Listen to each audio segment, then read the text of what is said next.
It's boot battle time, and it's time to find out if the Superfly 7 is an amateur facelift refresh version of the Superfly 6, or if it's really worthy of the Superfly name.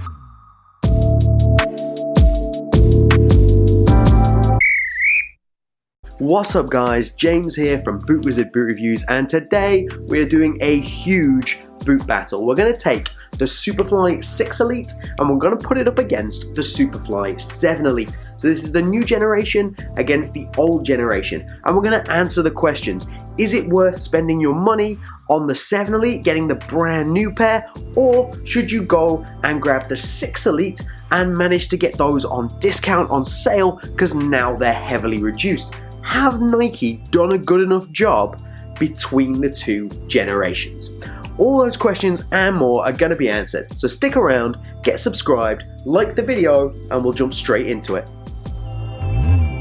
Round 1. So taking a look at the uppers on these boots, if you were given a tech sheet for these boots, you would be forgiven for thinking that they're actually exactly the same, whereas in actual fact quite a few changes have been made.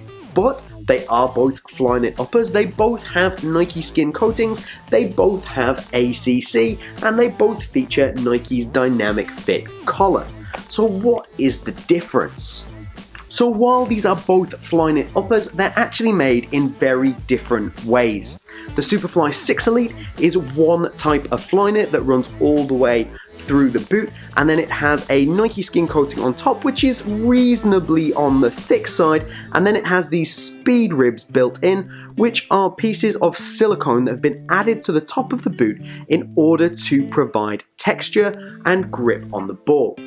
And the Superfly 7 Elite features two different types of Flyknit that have been woven together to create the upper. A very soft Flyknit yarn and a high tenacity yarn. So the soft Flyknit yarn gives you the softness of the boot.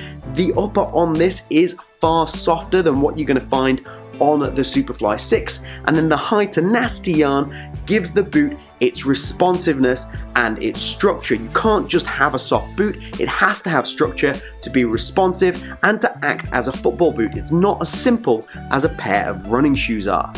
Those two types of yarn woven together do give the boot this waffle type coating that runs through. This is in the Flyknit, so the texture on this boot is not added by speed ribs, by additional material, by silicone. It's from the Flyknit itself and the way it's constructed. So that means that there's less bulk between the outer of the boot and your foot, which results in certainly a more barefoot sensation.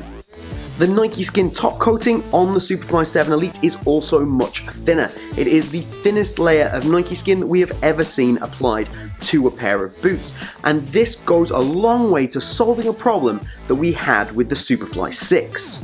The Superfly 6 Elite, for me and many other people, was simply too stiff. The material itself, because of the Nike skin coating, because of the Flyknit, because of these silicone speed ribs, was just too stiff in the upper.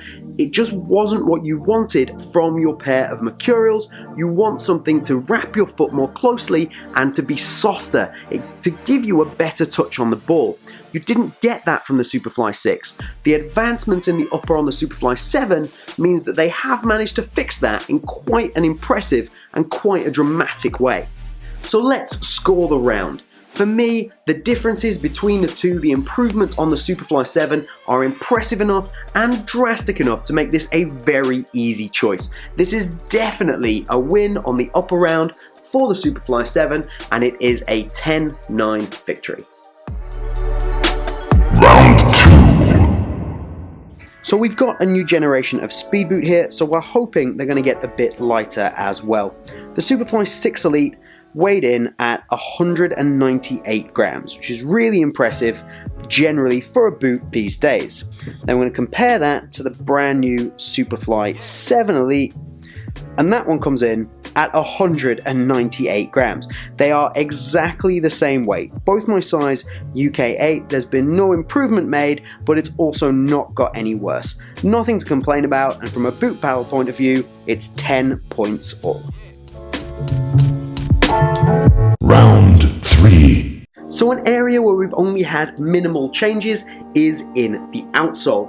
You get exactly the same bladed stud configuration throughout both boots. Both have the 360 Flyknit design with the split outsole.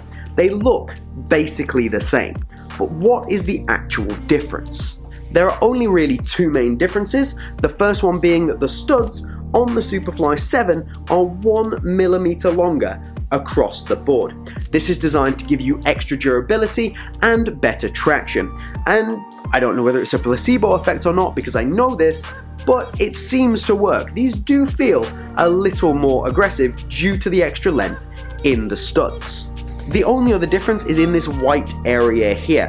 So this is the Aerotrax outsole, and while it looks cool, it's not just there for aesthetics, and what it's there for is to provide extra stiffness in the forefoot of the boot. But it's not just making the forefoot stiffer, it does it in a graded fashion. So as you apply extra tension to the boot, this Aerotrax outsole kind of pushes back. The stiffness kicks in a graded manner. So as you go to push off, it just gets stiffer and stiffer and stiffer, and what that does is provides you with really great spring back, which makes you feel a little bit more on your toes, a little bit more nimble, and it also makes the boot feel that little bit more aggressive. So between those two, even though the changes are minor, the improvement is enough to definitely score this round as a win for the Superfly 7. This is going to be a 10-9 victory. No complaints about the Superfly 6, I still think it's one of the best aggressive tractions on the market, but the 7 is just that little bit better.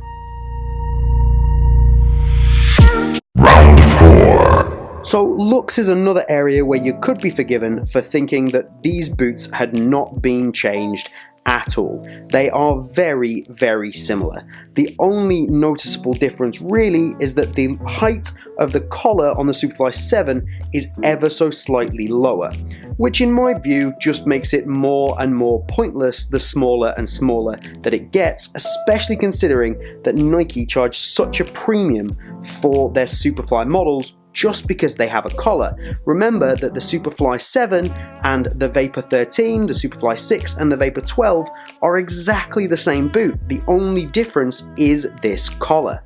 So looks wise, we are only considering the silhouette. We're not worried about which one of these is better looking colorway wise, and there's really not enough of a difference to give either one the win. So it's going to be another draw, and it's 10 points all again. Round 5. Value for money. If you are a regular watcher of Boot Wizard and of Boot Wizard boot battles, you know that the value for money section is only on full retail value. Both these clock in at €270 at full retail. So between the two, there's nothing to choose, and from a scoring perspective, it's going to be 10 all. But we obviously have to discuss and we have to consider the fact that these are now on sale and you can pick them up easily for around €120 if you're willing to look around and hunt for bargains.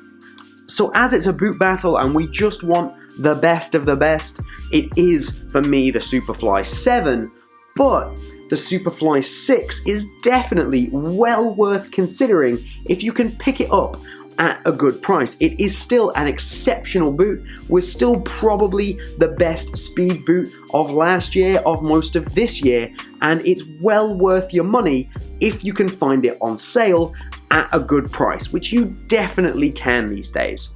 Both great. Get some really good deals on this at the moment. Round 6. From a fit and comfort standpoint, the Superfly 7 once again benefits from that new upper construction. Those two different types of yarn do mean that you get a tighter wrap around your foot, which is synonymous with a mercurial. It's exactly what I would expect from a Superfly, so I much prefer it in the 7. The 6 doesn't quite have that, but if you have a wider foot, this is probably going to be the mercurial for you. Anything prior to this, anything post this, now seems like it's going to be traditional mercurial style, a tight wrap around your foot, and the Superfly 6 could be your only option to own a mercurial. That new upper also means that the Superfly 7 benefits from a more locked in, more responsive sensation, which also, again, it's just better. And then the internals of the boot, the liner, have also been modified to accommodate for the fact that they don't need as much structure on this boot as you needed on the 6. These little holes that are shown in the design of the MDS actually show the cutouts that are in the liner of this boot. Leads to a more responsive sensation, a more barefoot sensation, and on the whole, if you're looking for speed boot characteristics, this is simply just better. The insoles themselves remain completely unchanged. The material that the liner is made out of also unchanged. There is slightly less padding in the Superfly 7, although not something that you're probably going to notice, and the shape of the boot is almost identical as well. If you are going to transition from a Superfly 6 to a Superfly 7, you're not really going to notice any difference there at all. So what's the scores for fit and comfort? And for me, this can only really go one way, and it has to be another win for the Superfly 7, mainly due to the fact that you get a tighter wrap around your foot in the fit of this boot. Because that's what the Mercurial is all about, that's what speed boots are all about, barefoot tight wrap. And while the 6 does this well, the 7 just does it better. So it's going to be a 10-9 win for the Superfly 7. And that's it, our winner is the Superfly 7, and looking at the scorecard, by a reasonable margin. But do bear in mind, like I said about the value for money, you can pick up the Superfly 6 for some amazing prices these days, but the 7 was, despite the looks being so similar, a really great improvement by Nike, and they've done everything right. This is, for me, more than just a facelift refresh. So let me know down in the comments, would you have picked the Superfly 7? Would you have stuck with the 6? Remember to like this video, it helps us out a huge amount, and get subscribed for more boot battles. And as always, request what boot battles you want to see. Well, that's all from Boot Wizard here today. I hope you've enjoyed it, have a good one, and I'll see you soon.